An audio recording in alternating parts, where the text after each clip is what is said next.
Dan orang kedua yang sampai sekarang juga belum diketahui di mana dirinya itu berada ya, karena menghilang, dan dialah adalah orang yang benar-benar mengurusi ijazah Jokowi di wilayah yang disebut tadi saya katakan Pasar Pramuka itu. Dia adalah Widodo ya.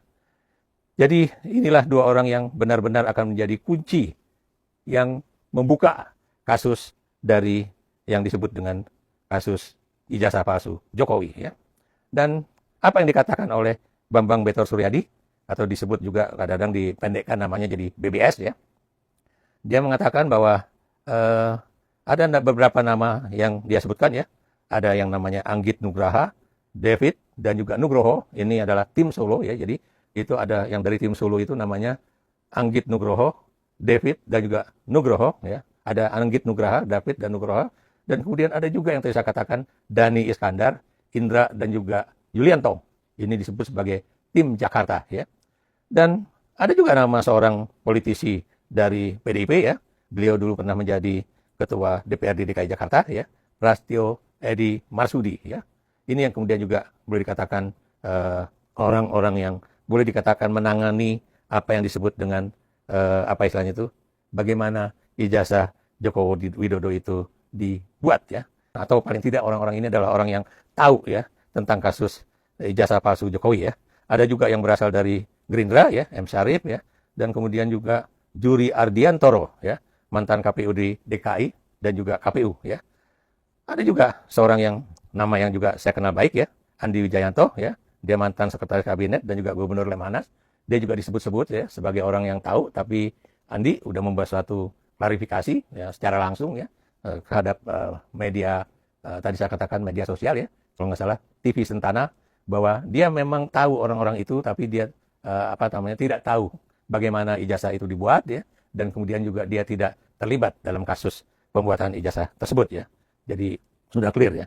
Nah, jadi yang kita juga lihat ya, bagaimana ijazah palsu itu dibuat ya. Ini menunjukkan betapa yang namanya ijazah palsu itu, ini adalah suatu hal yang silakan ditutup-tutupi oleh Jokowi dan juga tim pengacaranya. Tapi Anda juga tahu, Allah mboten sari, atau Tuhan tidak tidur ya. Kenapa saya katakan tidak tidur? Saya beri contoh, misalnya orang yang pada tahun 2017 ya, ditepuk-tepuk pundaknya dan dikatakan oleh Jokowi bahwa Bapak ini, yaitu Insinyur Kasmujo, ini adalah pembimbing skripsi saya. Saya bolak-balik datang ke rumah beliau, menemui beliau, ataupun menemui dia di kampus, dan kemudian akhirnya selesailah skripsi saya. Tapi belakangan Pak Kasmujo mengatakan, saya bukan pembimbing skripsi Jokowi. Kenapa? Karena saya juga dulu masih istilahnya itu asisten dosen ya, pangkatnya juga masih rendah 3B, dan dia juga tidak memiliki hak untuk membimbing skripsi Joko Widodo. Not even ya, atau tidak juga dia menjadi pembimbing akademik dari Joko Widodo. Itu yang disebutkan oleh Pak Kasmujo ya. Dan ketika misalnya Dr. Rismond datang ke rumah beliau ya di Yogyakarta, Pak Kasmujo kelihatannya menutup diri, tapi akhirnya juga menyatakan bahwa saya bukan pembimbing akademik, saya juga bukan pembimbing skripsi, walaupun dia takut-takut untuk menyatakan apa yang terjadi ya. Dia hanya mengatakan, Anda datang saja ke Dekan Fakultas Kehutanan Universitas Gadjah Mada untuk tahu soal itu ya. Dan kita juga tahu bahwa yang namanya Bambang Betor Suryadi itu membuat satu versi bahwa sebetulnya ijazah Jokowi itu tidak dibikin di Gadjah Mada, tidak dibikin di Yogyakarta, tapi di Pasar Pramuka. Makanya ada yang menyebutnya sebagai Universitas Pasar Pramuka ya. Di mana letak pasar itu ya? Ini berada di Jalan Pramuka Raya yang masuk wilayah RW 06, Kelurahan Paseban, Kecamatan Senen, Jakarta Pusat, atau lebih dikenal sebagai Pasar Pramuka Pojok ya. Ini menurut Roy Suryo ya. Di tahun 1960-an ya, pasar ini sudah ada, namun pasar tradisional layaknya tempat penjualan sayuran, buah-buahan di pagi dan siang hari. Dan juga saya pernah mengatakan bahwa pasar itu kadang-kadang juga ada yang menyebutnya pasar burung atau pasar obat-obatan, karena di Pasar Pramuka ini yang juga tempat di mana obat-obatan yang tanpa resep itu juga bisa dibeli di sana ya.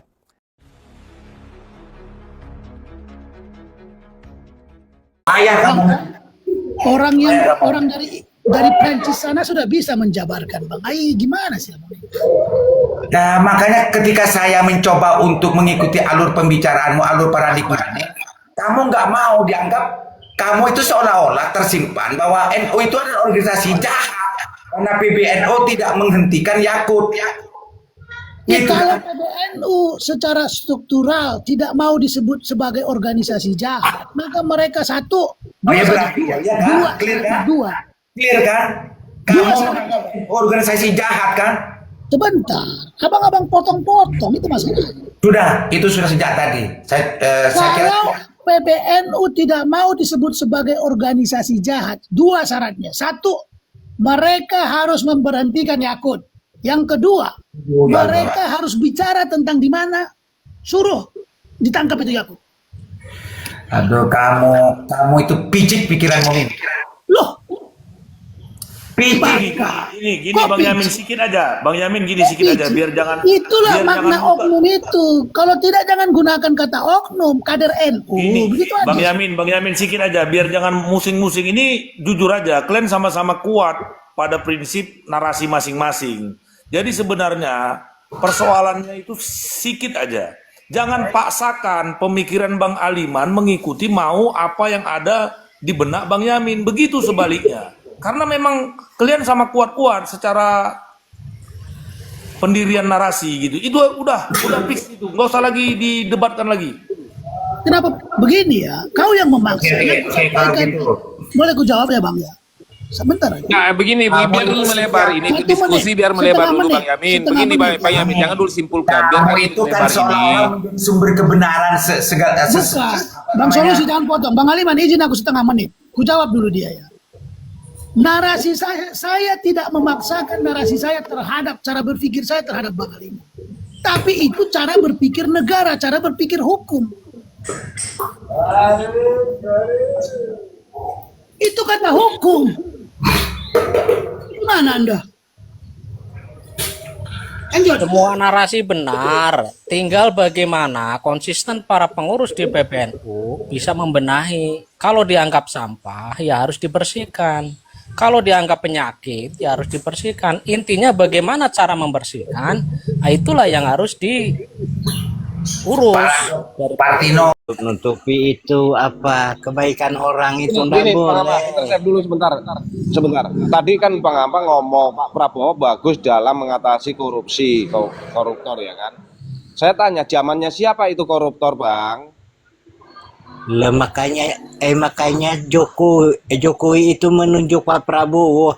Pak Prabowo itu mau itu zamannya siapa? mau disandingkan Koruptor itu di dengan zamannya Ganjar dengan siapa, Pak Ganjar Bang? itu. Nggak Enggak, sampai Bang. ke Gibran. Bang Apa tanya, jawab yang benar. Zamannya siapa Pak Prabowo sekarang menangkapin koruptor itu, koruptornya di zamannya siapa? Zamannya aja Zamannya yang Pak dijawab. Jokowi, zamannya udah, Pak oke. Jokowi. Oke, udah dapat poinnya.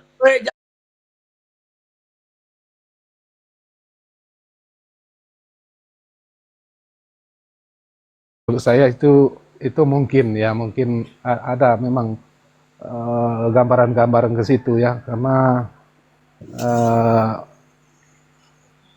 usulan Purnawirawan itu berdasar ada alasannya, jadi dan disambut baik ya kan, tidak ada kata penolakan juga dari Pak Prabowo, dan DPR juga menyambut baik juga ya, termasuk usulan itu sampai ke ketua DPR MPR ya, yang menolak hanya satu partai yaitu Nasdem, hanya itu yang menolak ya kan, yang lain kita tidak mendengar ada penolakan itu ya. Jadi kalau memang itu terjadi kan gitu, pemakzulan ini terjadi, terus ada calon ya kan, ada beberapa calon. Dan Bang Sriwijaya izin turun ya. Ini saya belum lihat proyek nih, agak kacau nih barusan. Oke. Oke, izin turun ya. Oke, Abangku, makasih, Bang. Ya, makasih ya. Ya, sama-sama. Semua, yuk, Ya. assalamualaikum warahmatullahi wabarakatuh. Waalaikumsalam warahmatullahi wabarakatuh. Lanjut, Bang, udah. Udah ya. ya jadi kemungkinan posisi kursi itu akan ditempati, kalau ini menurut saya ya, itu adalah bukan Pak Anies yang menduduki kursi itu, kemungkinan besar adalah AHY gitu. Iya. Kursi wakil presiden itulah yang akan menggantikan, dan kemungkinan Pak Anies juga masuk, tetapi tidak di situ ya. Ini menurut analisa aja nih. Yang namanya analisa bisa benar, bisa salah, ya kan. Minta maaf host, izin turun dulu, ada tamu host. Ntar Oke, balik oke. lagi. Oke, makasih ya Bang Kuya ya. Lanjut Bang. Aduh, saya kok terpotong orang mau turun terus ya. Ya, jadi ya kemungkinan begitu. Jadi kalau terkait 2029, saya meyakini ya ini Pak Prabowo tidak akan maju lagi. Ini terkait batas umur calon seorang presiden, itu sudah dilewati oleh Pak Prabowo begitu. Jadi kecuali ya dirubah lagi peraturan perundangan di MK itu gitu. Iya. Nah gitu. Jadi ya kita santai-santai aja. Seperti semalam saya ngomongin, santai aja menanggapi ini. Jangan bilang, oh kalau Pak Anies menjadi wakil saya tidak setuju apa segala macam. Emang siapa saya, siapa kamu yang ngomong gitu? Kan gitu. Apa hakmu melarang-larang kan gitu? Nah gitu. Kalau memang Pak Anies di Dayon, intercept boleh nggak nanya nih? sebentar Boleh Bang, saya belum selesai Bang. Jangan dipotong Bang. Oke, Tadi lanjut. baru dipotong-potong dua kali. Lanjut. Oke, lanjut. Ya, jadi kalau memang ya kan Pak Prabowo membutuhkan Pak Anies menjadi wakil ya kan, ya kita bisa apa gitu. Jangan bilang setuju atau enggak setuju. Anda setuju atau enggak setuju nggak ngaruh itu gitu loh, ya kan. Jadi nggak usah terlalu bersitegang lah ya kan menanggapi hal itu. Kalaupun Pak Anies diusulkan atau ya diusulkan ke DPR nanti ya kan lewat mekanismenya kan untuk dipilih ya kan atau terpilihlah di parlemen, Pak Anies menggantikan Gibran lah ya kan jadi wakil, ya kita mau apa gitu, kita support. Memang sudah itu jalannya. Terkait 2029 nanti jangan pikirkan itu dulu, tentu udah pertimbangan matang oleh Pak Anies itu gitu. Bang, sepakat. Iya. Pak Anies udah mempertimbangkan hal itu ya kan, diterima dengan satu syarat mungkin ya, kita kan nggak tahu. Dan Pak Anies tidak punya partai. Alasan Pak Anies tidak mendirikan partai sampai detik ini tentu ada alasan. Mungkin sudah ada partai yang sudah besar akan dinakodai Pak Anies, kita kan nggak tahu, ya kan. Jadi santai-santai aja lah kawan-kawan. Jadi tidak terlalu menanggapi ini, jangan terlalu berlebih-lebihan lah. Gitu. Itu aja. Oke. Udah Yon, boleh ya saya nanya ya, boleh ya? Boleh kan? Silakan Bang Hengki. Bang Sen. Silakan. Udah Yon, apakah tidak menjadi bahan pertimbangan kalau misalkan AHY misalkan ya yang jadi pilihan? Kedua-duanya dari militer, apakah tidak ada pertimbangan di sudut mana gitu, gimana menurut Anda, Bang? Ini misalkan saja gitu.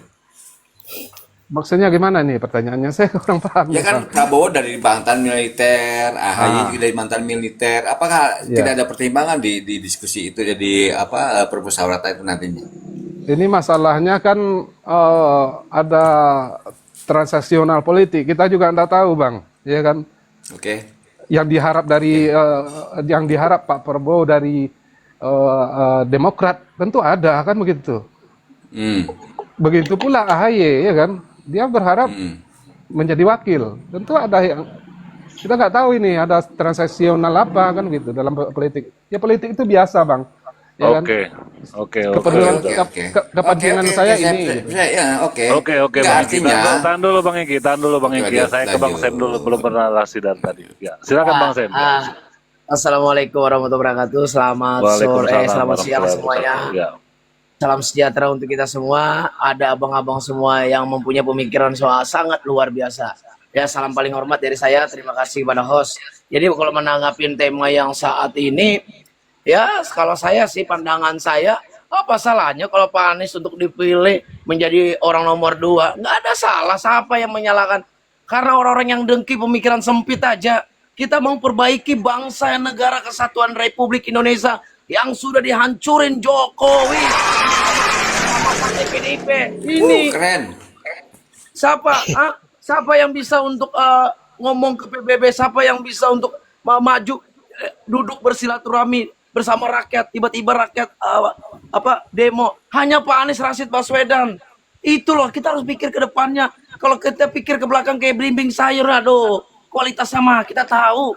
Hanya cuman bagi-bagi dan nasi kir dan lain-lain. Cuman kalau mau ngomong secara internasional, nggak ada kualitasnya belimbing sayur ini. Wajar aja, jangan sampai lah partai PDIP lah. Kita kasih Pak Anies, seiringnya berjalannya waktu, nggak mungkin Indonesia nggak lebih baik. Pasti adanya Pak Anies lah, pasti lebih baik, lebih maju lagi. Karena rekam jejak kita berbicara bahwa selama 5 tahun di Jakarta, dia membantu saudara-saudara yang bukan di Jakarta aja, maupun di Nusa Tenggara Timur, di Palu, dan di banyak provinsi-provinsi lain disungguhkan kepada kebijakan-kebijakan ya Pak Anies Rashid Baswedan. Hanya aku bingung loh ya, Pak Anies mau jadi wakil presiden, usulan dari MPR DPR terserah. Kita kan sebagai rakyat sah saja, karena apa? Kita melihat rekam jejak alaknya Pak Anies, attitude-nya kepada masyarakat. Nggak pernah Pak Anies untuk memarahi masyarakat. Hanya Deddy Mulyadi aja yang berani marahi masyarakat, rakyatnya. Kalau Pak Anies loh, kita tahu loh. Iya. Mulai dari jadi Menteri Pendidikan, menjadi gubernur, akademisi. Apa yang kita ragukan kepada Pak Anies? Jauhkan pemikiran-pemikiran kalian yang selalu negatif kepada Pak Anies. Itu dulu, terima kasih. Lanjut yang lain. Bang, saya bisa tambahkan, Bang. Saya tambahkan satu poin.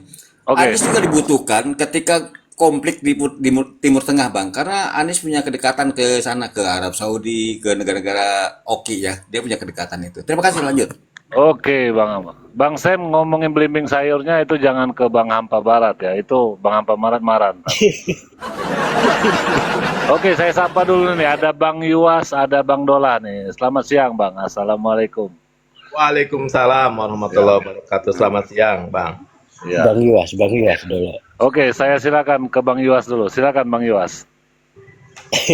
Dari tadi udah typing tapi nggak minta naik. Ya, lanjut Bang.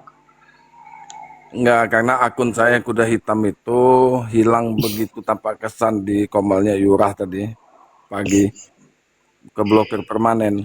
Mungkin narasi Anda terlalu keras Bang, mungkin. Bisa jadi kan? Tidak, narasi saya itu cuma sepele sebenarnya. Ini kan ada berita baru bahwa Iran ini kan bisa damai dengan Israel apabila Jokowi menunjukkan ijazahnya. Masa salah? Benar itu. Lah iya, masa gitu aja langsung kena blokir? Kan aneh. Jadi begini ya.